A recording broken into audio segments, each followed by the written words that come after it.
7 straight losses, an ejection, chippiness, a Hayton goal, a Crouse goal, a Guenther goal. This game had it all, PD. Thank you all so much for tuning in to the PHNX Coyotes post-game show, brought to you by the one and only DraftKings Sportsbook app, America's top-rated sportsbook app. Don't forget to hit that like button, subscribe wherever you get your podcasts, and leave us a 5-star review. I'm Leah Merrill here with Steve Peters, Craig Morgan, calling in from the Mullett shortly. PD, what do you got off the top? You nailed it. You said it like Stefan on Saturday Night Live. This had it all. It had. Do you know who that is? Yes, I do. It had ejections, a Guenther goal. It had called the Mullett. That's exactly what you sound like Stefan. It did have everything. And I tell you what, I get the frustration of the Coyotes. I get it. And first let's start with Keller. Keller's not a dirty player. He's not. Will he get suspended? My guess is yes, he's going to get suspended. You can't cross-check someone in the throat or the head. You can't. You're going to get suspended. But he was frustrated. I mean, he's getting cross-checked from behind, and there's no call. And, I rarely pick on the referees, but that's got to be a call. If that penalty gets called, then he doesn't retaliate on his own. And then there's no 5 minute, there's no misconduct, there's no game misconduct, and the game goes on. And I saw that there were a few moments like that. You talked about with Chychrun earlier when Chychrun gets in a little skirm in front of the net where Mosier takes the penalty. There was another little cross-check slash thing along the wall. I don't care if you call them both, but make the calls and make them more consistent. I think that's what makes it hard for the players. Just make it consistent on both teams, and everybody will be fine. Keller's going to get suspended. That is wrong. You can't do what he did. However, you'd like to see those calls being made both ways, and there should have been a cross. You make it a 2 for him and a 5 for Keller, and they still get the power play. But that's where it gets a little frustrating. Yeah. So you do think he's going to be suspended? I do. I think anytime you get your stick up around your head, he's a first-time offender. He's not a malicious player. It's not a guy that's had these kind of issues before. So I'm thinking 1. I know people in our chat have said 2. If you're an Ottawa Senator fan, you might be thinking 2. I don't think I'm going to say 1. We'll get Craig's expert opinion when he comes on, but I'm going to say 1. Yeah, it was interesting. It seemed like very out of character for Keller. Obviously he's more of a skilled goal scoring guy. Obviously the Coyotes all-star, not one that you really usually associate with cross-checking people in the neck. And you could even tell when he got ejected, like he didn't fight, he didn't argue, he didn't yell at the ref. He just kind of skated off.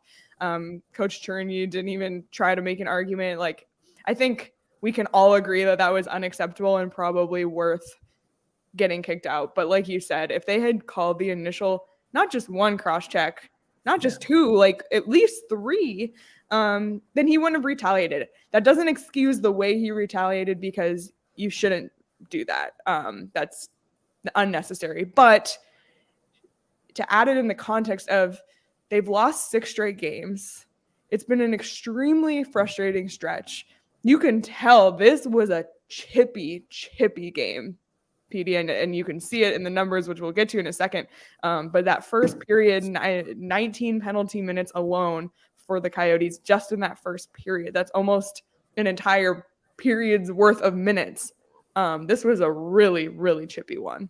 Yeah, and it starts again. It's where the referee can stop this early if you start taking guys to the box. And I mean, take two. If you get the slash and it's a little skirmish after, take them both.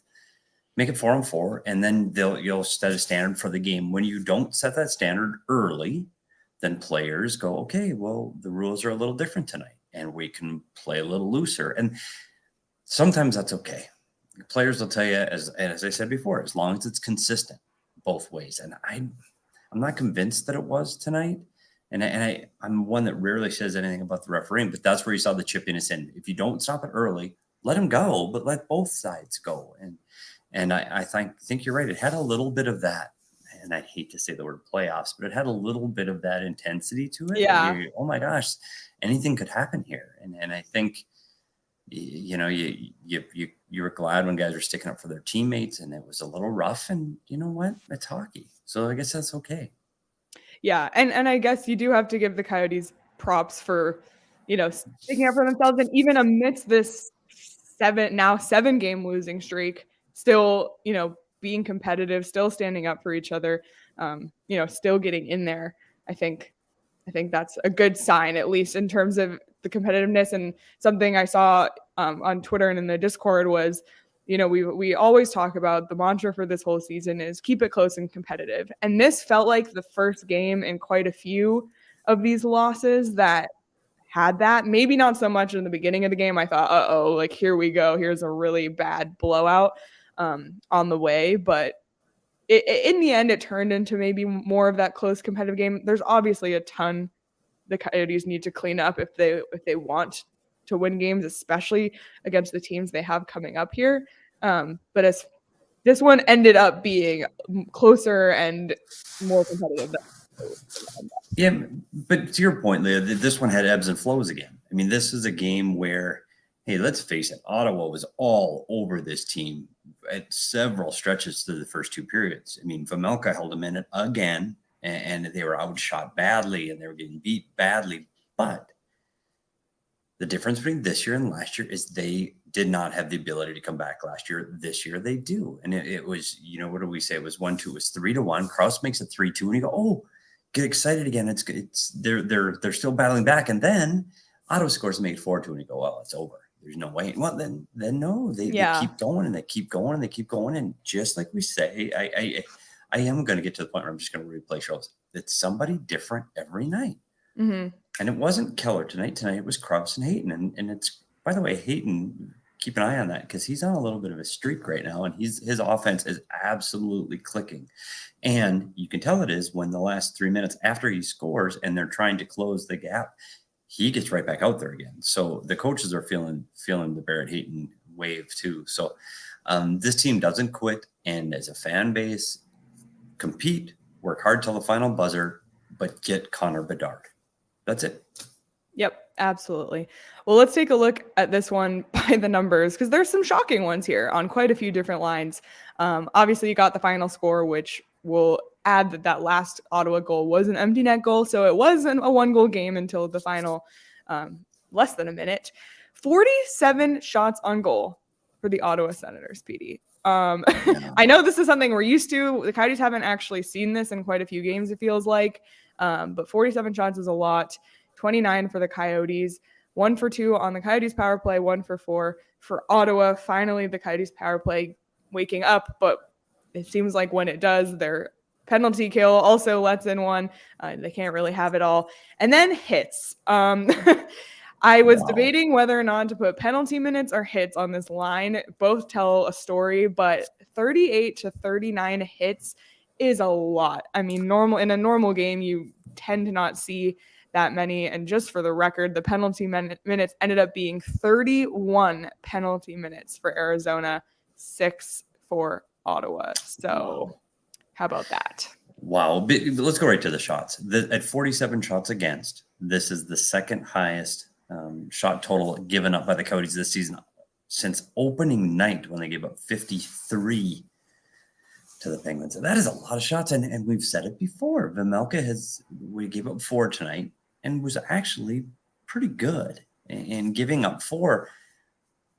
But we talked about him playing better when he's rested. And you're not rested when you're getting that kind of rubber thrown at you. You're just not. And this team failed to defend the blue paint. They failed to keep the puck on their stick, and there were turnovers inside the blue again. But their defending in the blue paint around Vejmelka today was poor. We've seen it over and over and over again where they've been unable to defend that area of the ice, and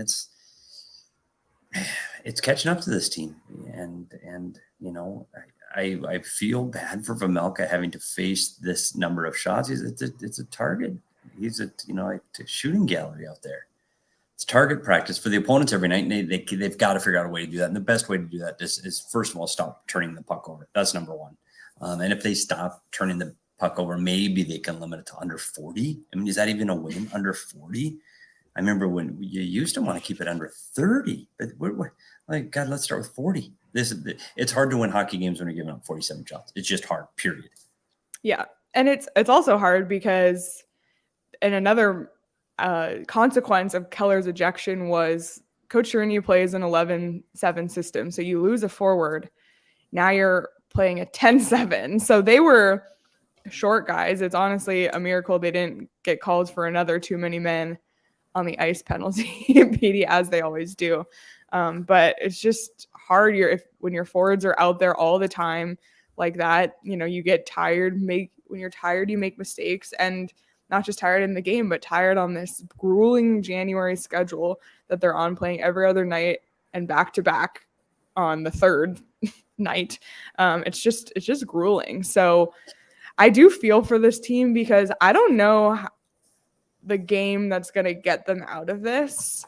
If you clicked on this video, the thumbnail is bad for Bedard. We had Chris Peters on the show the other day. He gave us a very convincing pitch about why this team should lose, as far as, from the fan perspective, but for the players in the room and the staff and for morale, this isn't what you want. And I don't know, given their schedule, how they're going to come out of this.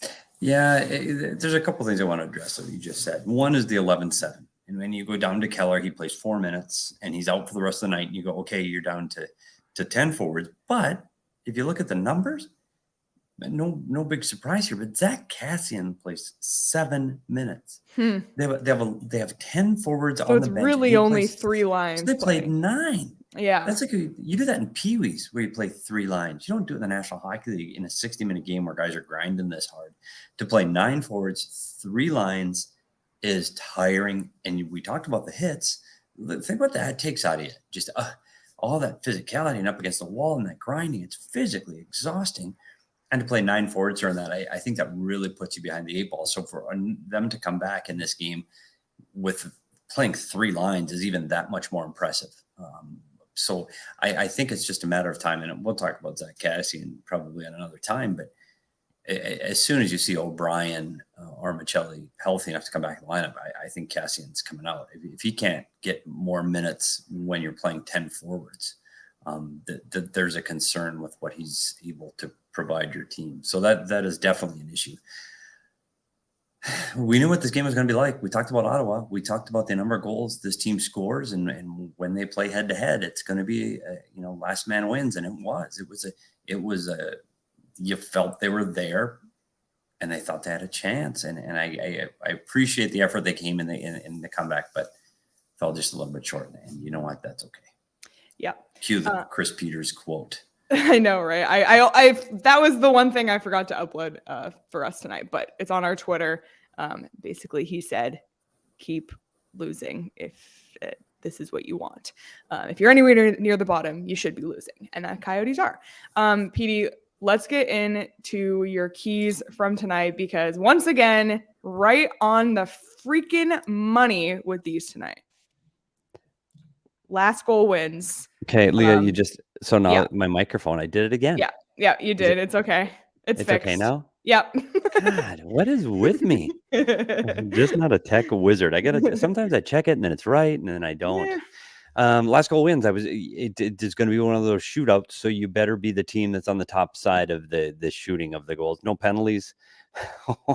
Well, they did not win that one. The no penalties, clearly, you talked about the numbers of and the penalty minutes and the number of times they were in the box. That was a huge problem tonight. And again, we talk about how chippy this game was, so it's not a big surprise that they only gave up 1 goal when they were down on a 5-on-3 is actually part of the surprise. And Hayton's heater, there you go, giddy up. He's still rolling. So I think they hit one of them.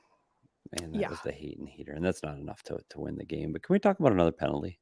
Yes. Can we talk about the challenge? Yes. Coach's challenge? Yes. And actually, we did have a question in the chat from Clinton who said, Petey, would you have challenged for goalie interference? Seemed like the contact was after the goal. So why risk it? And just to add one more layer of context, also, this challenge happened while the Coyotes were on the penalty kill on Clayton Keller's 5 minutes. So you don't get your guy back on the ice if you get scored against, because it's a major penalty. So the risk was even higher, because normally you risk, like if your challenge is overturned, you risk going on a penalty kill, 1 man down. They were risking going 2 men down. There was still a minute 55 left in the penalty kill. So it was a huge risk. But Petey, I'll throw it over to you as a former video coach. And here's the deal. When you change this rule from losing your timeout to getting a penalty, the odds, and this becomes much more serious, and you better get it right. You're already down one guy, which you mentioned. So, it is easier to make this call from my living room than it is the coach's room. Let's start with that, because I have no skin in the game. I have no pressure. There's nobody yelling in my ear. It is much, much easier to make the call here. To me, and I texted you before they made the call, I said, I think this goal is going to count.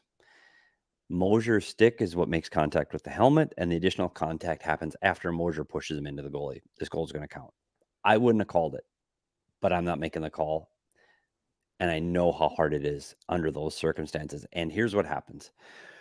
Whether it's a coach on the bench or the video coach in the room, they see something. You see one thing. You don't take the entirety of the context. You see one little thing. And when they saw the helmet come off or that contact with the head, that might have been the trigger for a coach on the bench, because they have the monitors at their feet. That's no, he hit his head. We got to call back. Instead of going, okay, the puck crossed the line before the real head contact was applied, so you can't make the call. I think when you put all of those things together, and I think it's hard to quiet the noise, and it's hard because you're a Coyote employee, you work for the Coyotes, you're cheering for the Coyotes. Inside the building, it's loud. So the coaches on the bench, they're taking emotions. You want the goal to get called back. You're mad. You see the goalie's mask in the corner. So you take all this and stuff Veggie in. was yelling at the ref, because I Yes. think, and you're reacting to how your goalie is reacting too. So you have to take those in, and you've got to push that all aside and go, okay, I'm not working for the team now. How do I see this? What do I see? And you have to do it in 90 seconds or less. What do I see? And that's the way I saw it. I saw the stick was Mosier. I saw the contact with the head was post the goal going in the behind Vejmelka and across the goal line is when the Ottawa player makes contact with his head. Goal is going to count. I wouldn't have called it, but I understand why the call was made. I do understand it. So I do see that those things happen. And the other thing that you pointed out is the goalie reacting. The one thing that I used to say to our goalies when it was Mike Smith or Antti Ranta, I would say, hey, sometimes I miss it. Clearly on that one, his helmet came off, so you don't see it, but react. If you think you got bumped, throw your arms up, make a big deal, because that's going to cue me. Hey, I need to start looking for something. So make sure you react if you think you were interfered with, because it'll help cue everybody else. Hey, we got to start looking. The goalie got hit. And so I think that is what Vejmelka did as a video guy. Would have said, hey, he thinks he got interfered with, so let's find it. It's just unfortunate because it did put him down 5-on-3. The good news is they were able to kill those. Yeah. And that's 5-on-3 is hard. That's hard to kill, especially now you're deflated. And it was a long one. It wasn't just 30 seconds. That took a long time. No, that was interesting. An interesting tidbit about letting the goalie know to do that. So we appreciate your coaching. And I don't want to put the heat on the video coach. That could have been called by the head coach or the assistant coach making it, and they saw something at their feet and they make the call. So you never know. Yeah. One more question for Coach Petey. This one's from Blatantly Asinine. What was the deal with the puck drop at the end with Hayton getting tossed? Did you see that? Oh, with the 45 seconds after the goal? I think so. I'm sorry, Blatantly. I honestly, I missed it. I don't know why he got tossed. Was it the last face-off of the game? I think so. Okay, I tell you what, I promise I will review it, because that is so. Because see what happened after they got the empty net goal. Well, you kind of just you start getting ready for the show. We started getting ready for the show, and we started to work, because Gostisbehere gets a 10-minute misconduct after that one. So I don't know, and I don't like giving I don't know as an answer, but I honestly don't. It's okay. You usually know, so it's fine. Petey, in this one of your keys was the 29 combined goals in the last 3 meetings. And obviously we all remember the Nick Schmaltz game against Ottawa. So you might have been inclined to take the over in this one, given the history. And if you did, congratulations. on winning your bet because I mean, this was kind of an easy one for the over to hit. I was trying to get the gamblers on there on key number 1 that hopefully the gamblers are clued in that, gosh, maybe I should hit the over, because if anybody asked me straight up, I said, don't know who's going to win, but take the over. I took the over. Good. And I will say, in the office today, I said, by the way, like I would take the over in this game. And Shane, I don't know if you're still here in the chat, said, well, that means it's not going to happen because like the history would say, listen, sometimes it's a curse and sometimes it's true. It's reality. It's true. Yeah. So listen, Petey's been on a heater with betting. So if he's giving you hints in the keys, I would take them because these keys are usually pretty accurate. You could have made yourself some money on the DraftKings Sportsbook app. And if you want some free money right now, all new and existing customers can get a no sweat bet each day of the wild card round this weekend. Just place any NFL bet of your choice, and if it loses, you'll get a free bet back up to $10.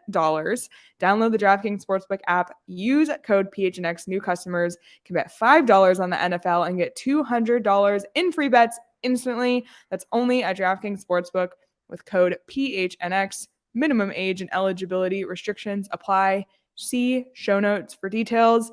And by the way, if you have any questions for Coach Petey here, you can ask them in person yourself tomorrow night at the PHNX Tea Party at Dobson Ranch, presented by Four Peaks. I can't wait. I can't believe it's tomorrow already.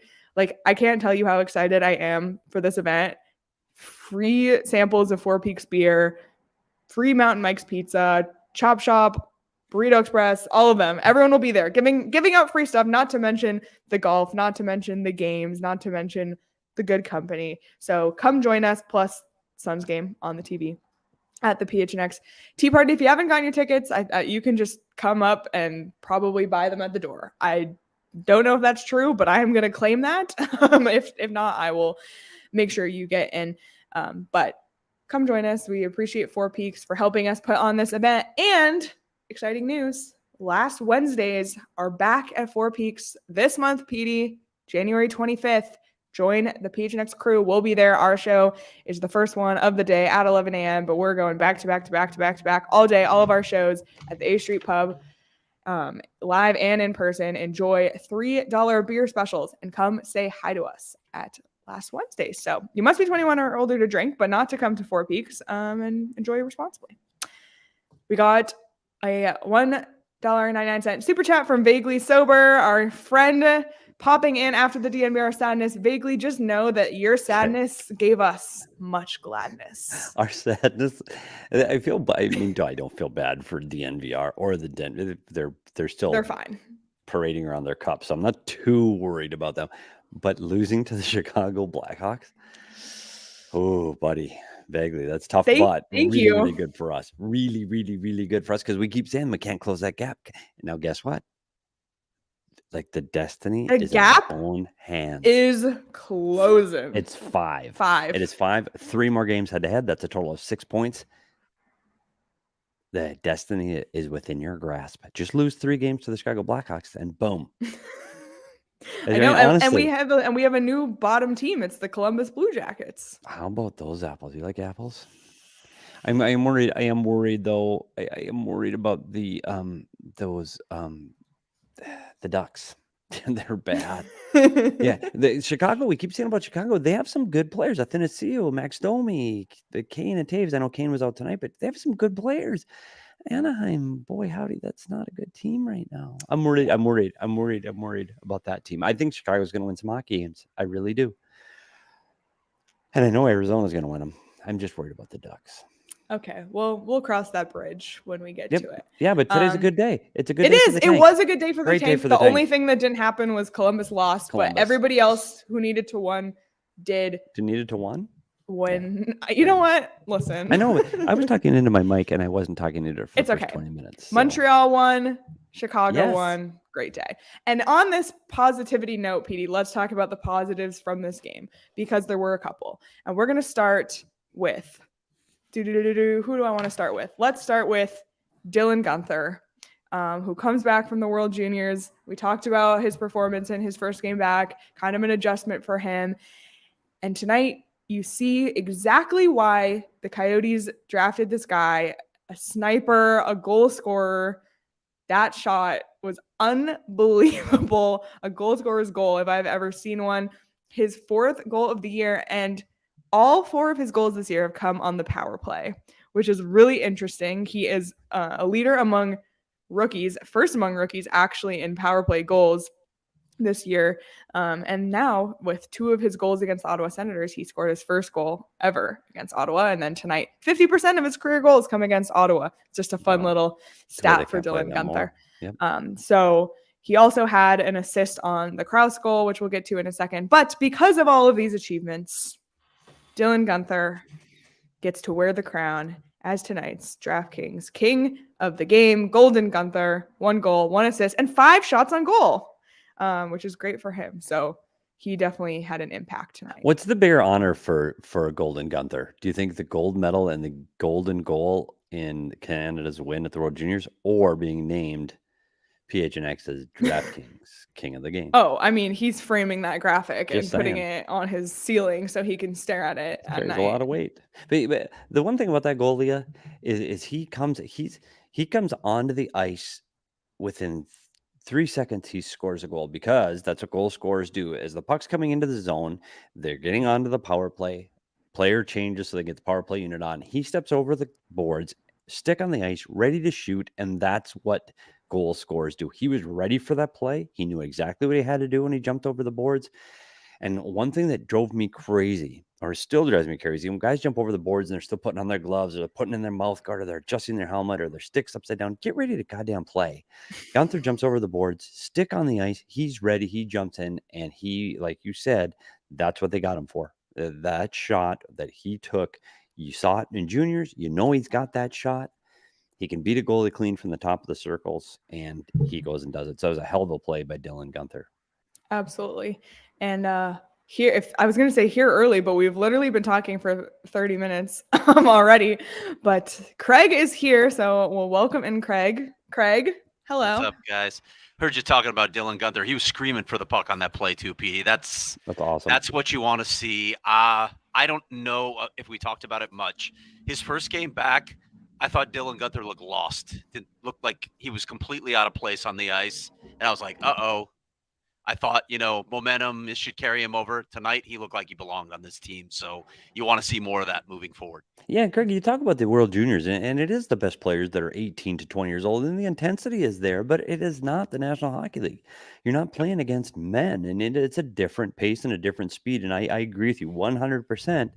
He didn't just jump right back in and, I'm ready. It wasn't that. It took him a game under his belt, and, the travel and the excitement and all those things wearing off. But tonight he fit again. He looked good tonight. I thought he skated extremely well tonight, and his line was really good tonight. Mm-hmm. It felt like he kept coming back over the boards, but I also don't know if that's because the Coyotes were really only playing 3 lines tonight. 10 forwards and Troy Stetcher. Yeah, it's crazy. Crazy to lose Keller. Listen, I get the call. Absolutely. It's retaliation, and he cross-checked him in the throat, but I felt like there could have been 2 calls on that play. Yeah. Anyway, I'm sure you guys talked about that. Yeah, that was right off the top. But what we wanted to know from you is, do you think he'll get suspended? And if so, how many games? I haven't had the chance to check into that yet. I am curious about that, but I will ask that question. Okay. Well, yeah, we spent quite a bit of time talking about that. But Craig, we're actually not done talking about the game, so you get to be part of our conversation. We already I waited 30 minutes. I thought I was clear. Well, we already did all the negative stuff, so you just get to be here for the fun stuff. And let's talk about Lawson Crouse, because I know he's a friend of the program, Lawson Crouse. He'd been a little bit quieter recently. He's having an unbelievable season.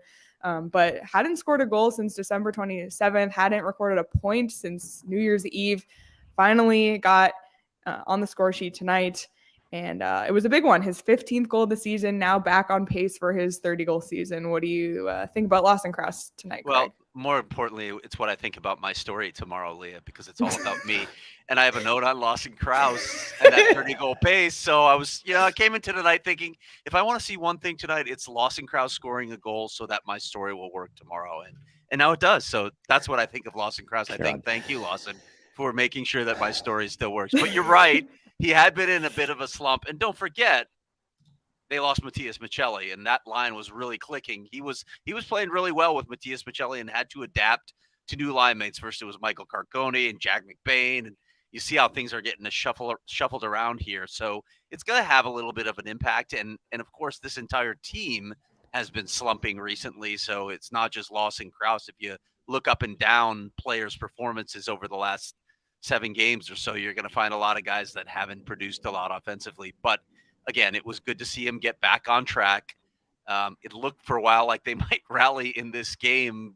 The Coyotes didn't defend particularly well tonight, I thought, but the Ottawa Senators don't defend particularly well either, which is why I said at the beginning of the season in our preseason preview that they weren't going to make the playoffs, and I still don't think they're making the playoffs. Yeah, Craig, you hit it on the head. This team, that Ottawa team, first of all, they're boy, are they fast and fun to watch offensively. So that's why you get these kind of scoring outputs. But for Crouse, and I thought that line was good. And you talked about Michelli being off that line, but Guenther has been able to slide in there and fill in. And that was a pretty nice dish by number 17, Nick Bugstead. Which wait, you talking about the fish dish to Guenther, or? Oh, the fish dish. That's actually pretty good. That was a hell of a pass too. That was a good pass. Can we talk about Christian Fischer, because he didn't play a lot tonight? Fired that pass. Like he didn't play a lot tonight, and I'm trying to figure out what's going on there. I don't get that one. I really don't get that one, Petey. You have any insight as a coach on why Christian Fischer just isn't getting more opportunities? I don't. And he's playing 14 minutes. We talked about Cassian playing 7 tonight. That one fits. Yeah, that one does fit. Unfortunately for Christian Fischer, it's when you're chasing a game and you're behind, and this team was behind from the outset.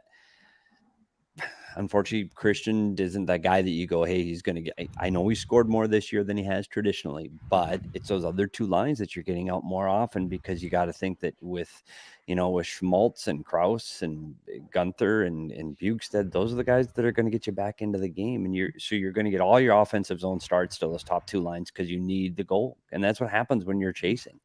And unfortunately, Fischer plays more of a role. He's a penalty killer, and he plays a good, solid 200-foot game. But when you're chasing a game, you're going to get your horses out. I don't know. I know we like Fischer, but I don't know if he's the guy that you're considering your horse. Is there anything that he can do to earn that at this point? You know what? It starts, perception becomes reality, and you get that built into you. It takes a long time to shake that. And this is not a knock on Fish. He's more offensive this year. He's probably going to set nearly his career pace for goals and points. It does take time to shake that. And it's been, it takes a while to get there, and it takes a while to come out of it. And again, Craig, if you're the coach and you got to get a goal, you're putting Schmaltz over the boards. You just are. And if it's Schmaltz and Keller with Keller out, I guess maybe you could have filled some of that ice time too. It's just the reality of his role on this team right now. And I don't think it's a bad thing. He's playing 14 minutes. He plays important minutes. He plays important. He got power play time tonight. That was a power play goal that he assisted on. He's getting, but he wants more. He wants more. For sure. Yeah. And by the way, I like this angle tonight. I think it's much better. I like you're in a suite on the other end of the. Yeah, and it's I like kind of a good angle here going. Yeah, like all this. You cleaned your camera disco today. Ball. It wasn't the camera. It was Vaseline for sure. Oh, buddy. Besides, where's the coat? Might have been pizza grease. Maybe that's what sport it was. coat. Where's your sport coat? I've been wearing a suit here for like a month. Where you been? It's too cold here. I'm not wearing a suit. No, we got a coat on. It's too cold. You had a coat on. A jacket. Yeah, you mean just a jacket. Yeah, I'm not wearing it. It's to the side right now. Okay. This is a nice warm sweater I'm in right now, Pete. Copy that. Feeling pretty good. Leah, by the way, this is a sweater. Yeah, this is not a sweater. What is this? This is a sweatshirt. I can't really see. There's no hood, but it's the same fabric as a hoodie.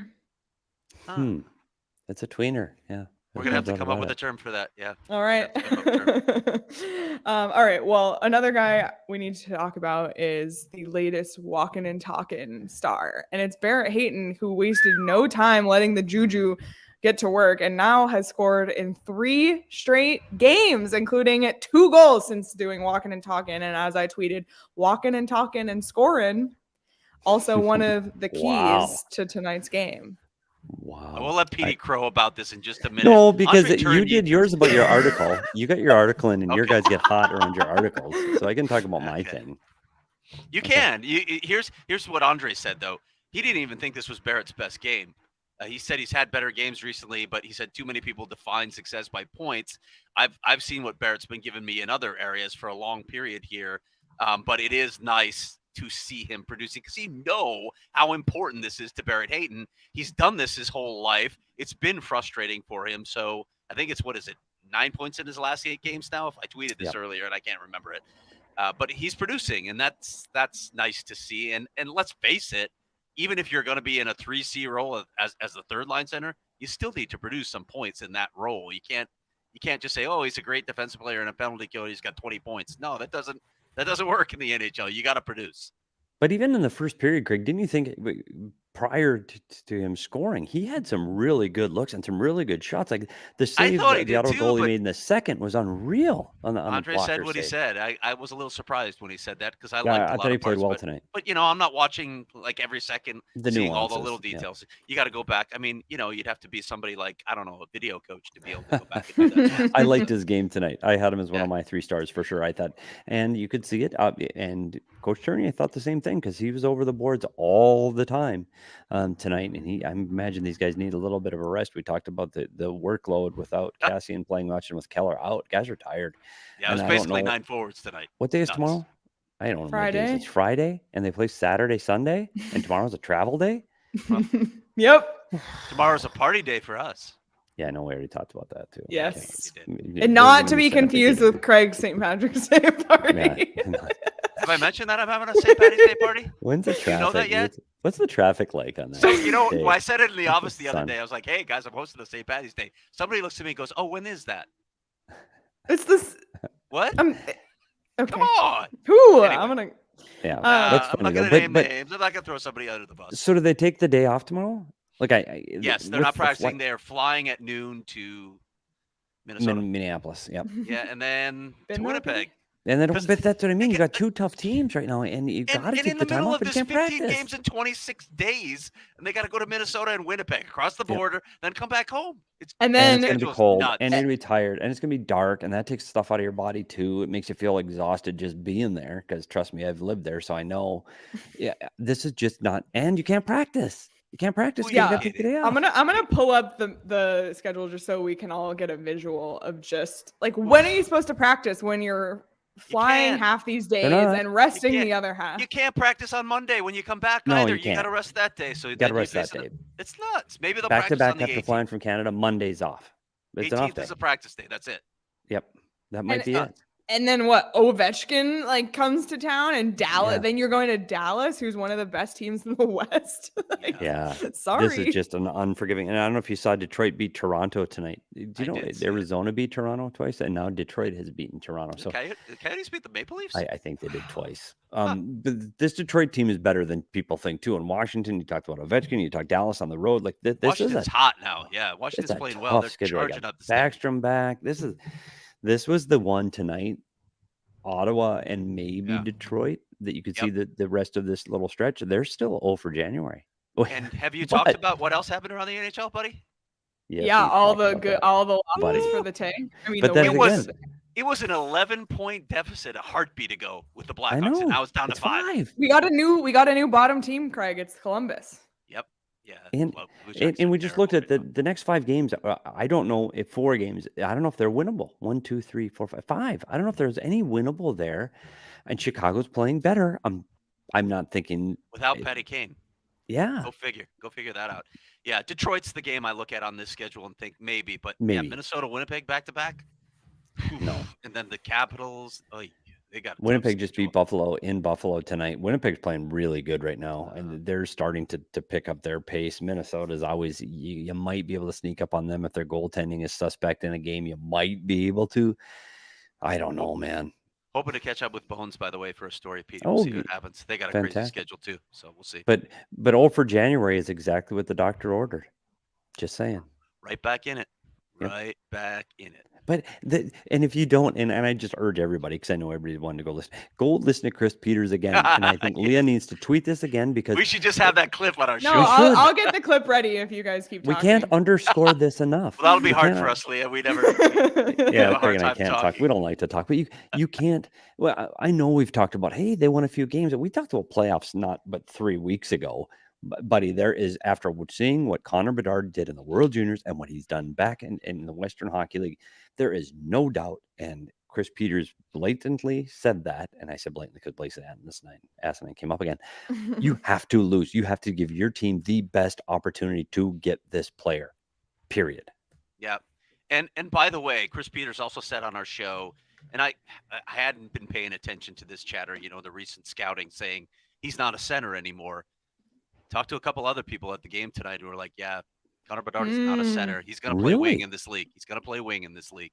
That is the thinking right now. But so what? If you get Patrick Kane, you don't care that he's playing on the wing, right? If you have that level of skill, it's okay. He can still carry the puck through middle ice. He can still make plays. Austin Matthews will be his center. That's true. There you go.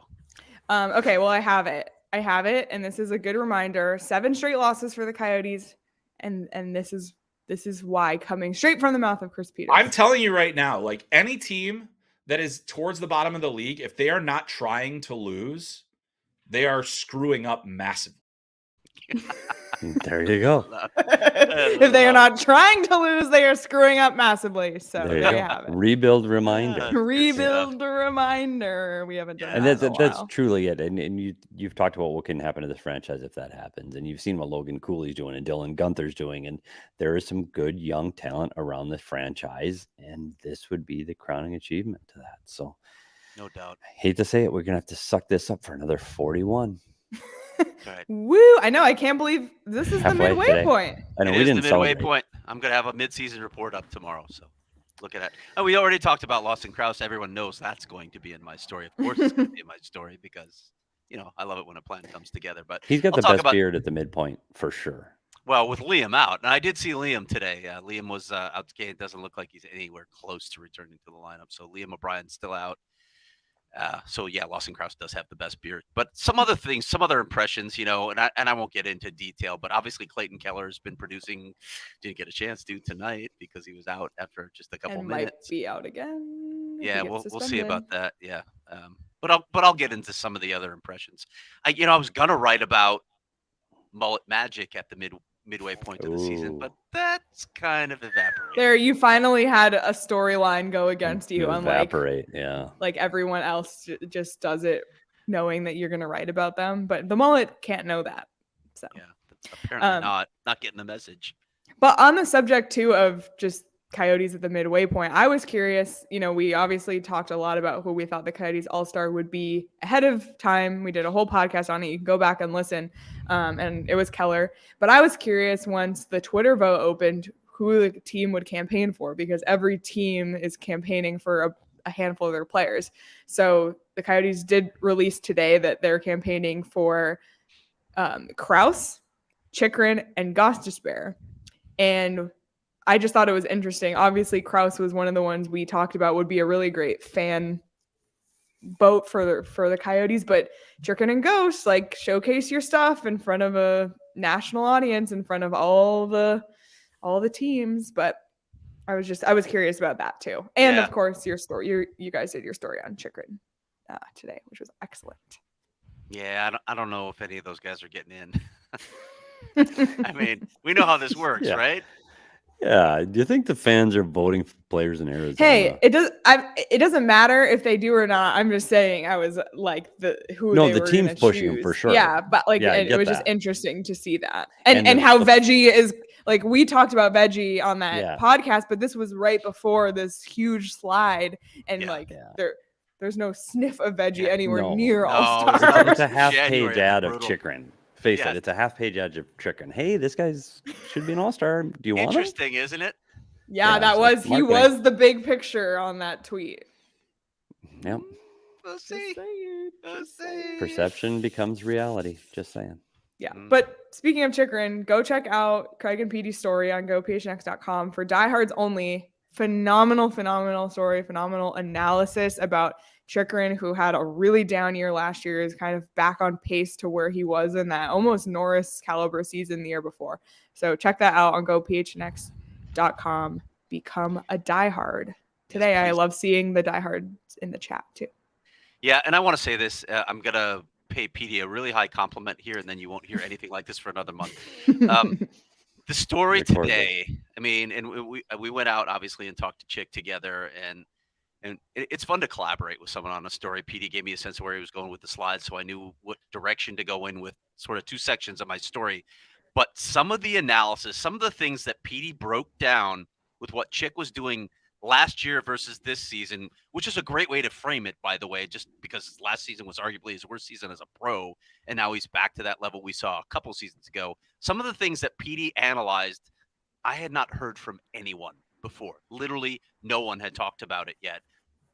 That's the advantage of having a former coach working with us. We can get that level of analysis.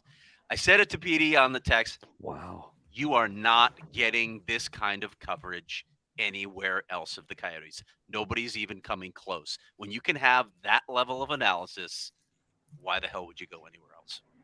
Wow. Wow. Thanks, Craig. I appreciate that. Yeah. That was Yeah, very nice I'll of you. insult you tomorrow, okay? Yeah, I was gonna say, don't do that. Don't make a habit of that. Oh, yeah, it's uncomfortable. But no, it's if you are a diehard and you haven't read it, I don't know why you haven't, because that's why you're a diehard.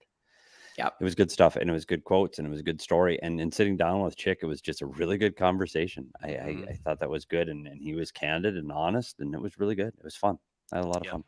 Yeah. That was a great advertisement for becoming a diehard, and because not only do you get access to those, which you can't anywhere else, but also you get 20% off merchandise and events, including, we have a great event coming up, but we have all sorts of events in the works, so stay tuned. But 20% off those as a diehard, and access to the Discord as well, which is another great perk, because you can directly chat with all three of us. We're in there every single day.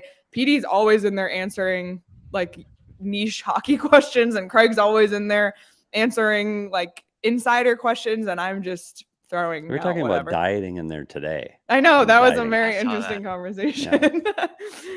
But head on over to gophnx.com and sign up.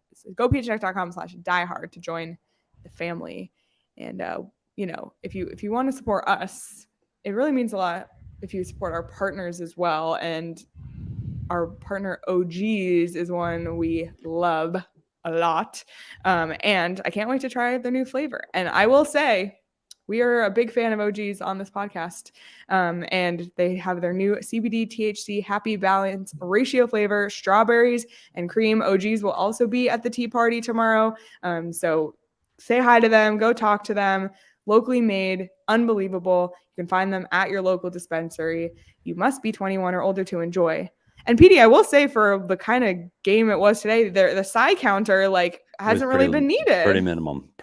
But I think it was all the frustration that the team was getting out on the ice. I was getting out frustration during the game, and their comeback really highlighted that. I was surprised that they still had gas in the tank in that third period. So it was fun to watch. I had a good time watching it, and I am full on embracing the tank now. Like, I'm over the all aboard one here or there, all aboard the tank train. Sorry. Thanks, Chris Peters, for that, but I'm on board. All Seriously. aboard. Yeah, seriously. Yep. By the way, the chat has come up with Die Hard for Bedard. I love it. I like it. Die Hard for Bedard. Love it. Totally in. Yeah, unreal. Craig, any final notes on this game? Any guys you want to talk about before we let you go? I have one more thing for you, but I'm going to give you the final word. No, I got nothing more on this game. I just need to find out what we're wearing tomorrow. We going as triplets tomorrow, like wearing the same sweatshirt or something? Oh, we should match. That would be adorable. But we shouldn't coordinate. We'll just show up in the same thing anyway. That's fair. That would be kind of weird if it did happen. But Leah, there's so much more goes into this. And first, Craig, what's the first thing you have to know before? What's the temperature going to be? Like, it's got to be cold. There's going to be heaters, though. When you're 26, you don't give a shit. You just got to wear what you want to wear. But when you're 55 or older, is it cold? I don't give a shit what I look like. I'm going to be warm. So that's, you think I'm going to be freezing? I get cold so easily. That is a fair point. We're going to, the three of us will be huddled around the Find heater. us at the heaters with the hot chocolate. Yeah. I know. And maybe a couple beers to keep me warm. So. Yeah, maybe. Maybe some Four Peaks and some cornhole. Is it cornhole or is it bags? I call it cornhole. So do I. Cornhole. Yeah. Cornhole. Okay. Okay. That's what will be. Yeah. Are you bringing your golf clubs, Craig? No. Yeah, I'm not sure. With your hips, probably not great. I got a new hip, buddy. I've got a bionic hip. What are you talking about? I'm left-handed, so I have to bring my own. I retired from the game of golf long ago. I burned out on it. I'm done. Yeah, we'll see. Okay, I have one more thing. What do you got for me? Okay, well, it's for you and PD that I just want to bring up really quickly. OEL scratched tonight, and I think it's poignant that this also happened on a night that Dylan Guenther had a goal and an assist, because if you recall, the Coyotes traded OEL and Connor Garland to the Canucks for the pick that ended up resulting in Dylan Guenther. OEL's the third highest paid player on the Canucks. The Canucks are right there in the mix. They're about to be a threat for the bottom. We need to keep our eye on them in the periphery. Tough season. But what do you guys think about OEL getting scratched tonight? It's just, Petey, you worked with him a long time. I'll just say, first of all, it was noticed around here. And secondly, I saw some pretty funny Jim Benning memes tonight.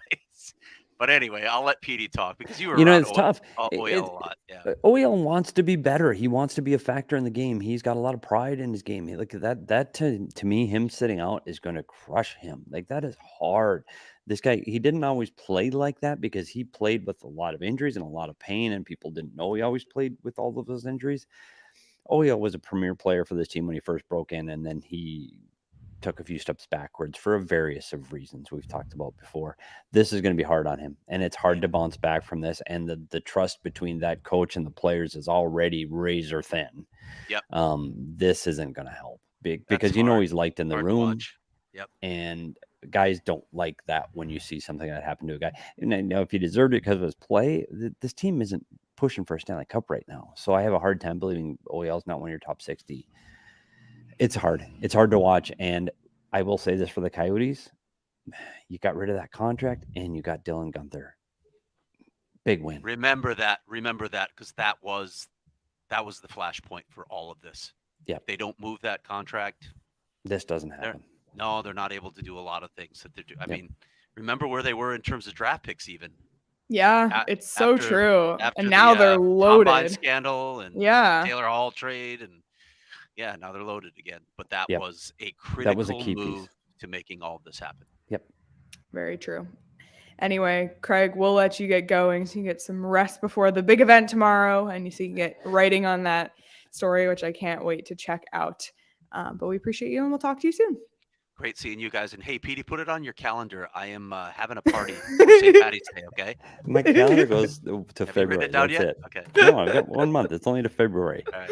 I'll see you guys tomorrow. All right. Bye. See you, Craig. Oh my God. We should explain to the people like this joke, because Craig brought up that he's having this party for St. Patrick's Day, which is March 17th. Maybe November, PD? Oh, maybe. Yeah, like a long time ago. November? Way before Christmas. Way before Christmas. In March. Like, I don't know what I'm doing tomorrow. I literally don't. Well, I do know tomorrow. I'm going to the Dobson Ranch golfing with the Four Peaks, but I don't know.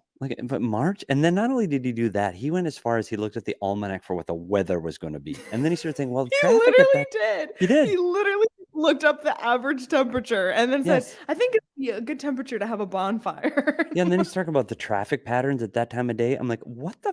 Like, really? So every day we kind of give him a hard time about that. Anyway, that's what's going on. And you know what, Leah, before we go, because I know I can tell we're getting to the end. We didn't bring it up. I was about to prompt you. Okay, so for those on audio, he's grabbing his latest puzzle in the background. It looks to be hockey related. This might be my favorite all time. And I might bring this to the studio. Like, this is awesome. Oh, don't break it. Oh my God. Like, this is wow. Oh my God.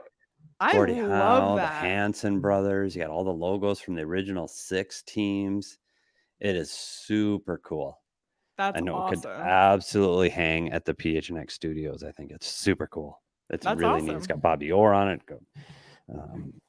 Bobby Hall, Gordie Howe. It's really cool. So that was the Petey's puzzle. Love it. from the holidays. And yes, they are all glued together. And I have a stack of. We counted 23 puzzles are glued together. So I don't know what the fuck I'm gonna do with them, but I got them. I don't know what to do with them, but they're all glued together. Oh my god, I love it. It's one of so those much. things as you get older, you just gather stuff and you go, I don't know what I'll do with it. Somebody will do something with it, but I don't know. I think that one needs to make it down to PHNX. I do too. I think it'd be cool at PHNX, right? You frame it and put it up in the studio. Okay. Happy in-law freedom. Someone's. I have no idea. No idea. They're safe and sound. Okay. I know we are wrapping up. I know we have been going long. There's just been a lot to talk about tonight. I do want to quickly give a shout out. I know we've been talking about U of A hockey quite a bit this week. Yeah. But very quickly, I want to give a shout out to them for their new jerseys. Wow. These blue, if you're watching this on YouTube, blue jerseys. If you're not, you can check it out on Twitter at UA Wildcat Hockey, an account I used to be behind. PD, fun fact, Nice. in the year 2017, back in the day. That's awesome. But yeah, love these jerseys. It's great. And if only we can see them in action against ASU in D1. I'm dying to one day see a D1 program at U of A. Don't know if it'll ever happen, but these are sick jerseys. Yeah, so those are want to give them fire. a shout out. We talk about ASU all the time. So want to I give a do like shout out those to my jerseys. alma mater. Yeah, and I have been down and been lucky enough to see them play at the TCC and Yep. watch the U of A play. And it's a hell of a hockey program, and they have a good team. And if you're in Tucson and you want to see hockey, go check them out because they're a lot of fun. Absolutely do it. I saw way earlier in the chat. I can't even find the comment, but I remember Tyler said it was his first time at the Mullett today. We Nice. also saw a few people in our Discord who were at the game tonight. Great game to pictures, go yeah. to. Really entertaining. How do you get and- tickets? Well, PD, I hope for Tyler's sake and everyone else, they got them on Game Time, especially today, because when you buy tickets on Game Time last minute, you can save up to 60% off. It's the best way to buy tickets to shows, concerts, sporting events, any event. Do it.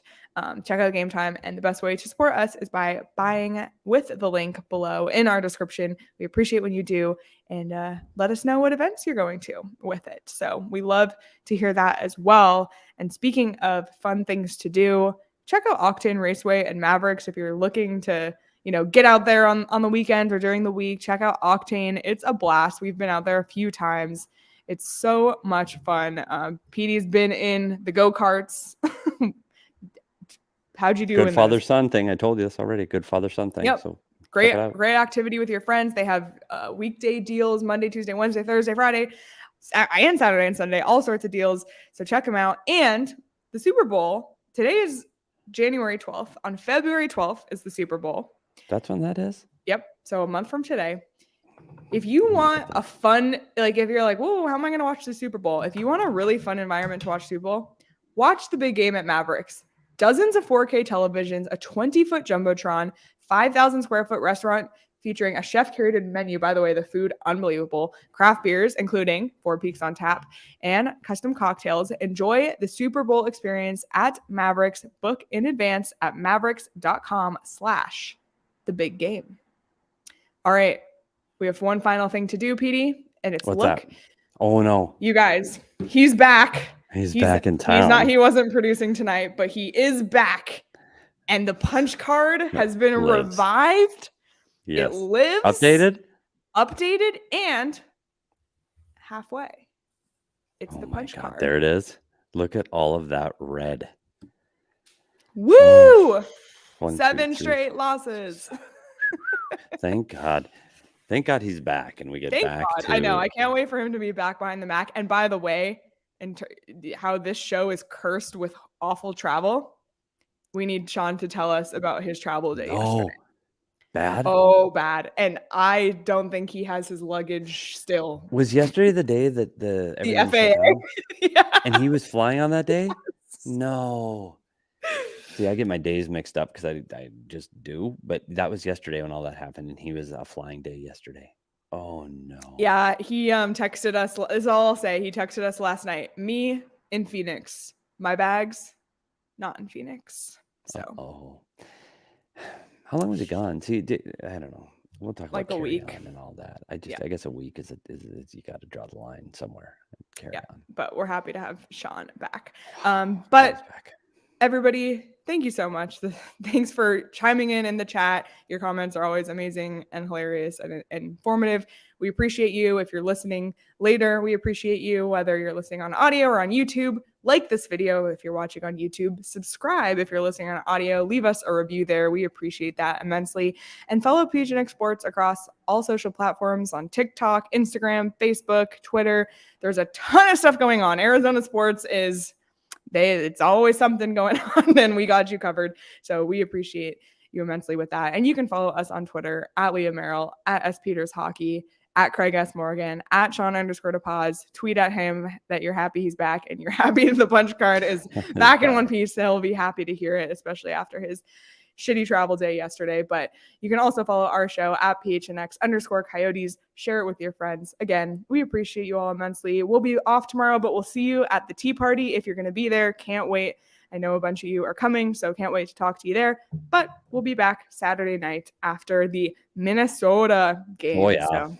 So, yeah. And make sure you say hi to us tomorrow, because yes. Don't just come up and talk to us, because we don't know who everybody is by their names and stuff. Yes, definitely. So looking forward to it. But until then, everybody, enjoy the rest of your night, and we'll talk to you soon.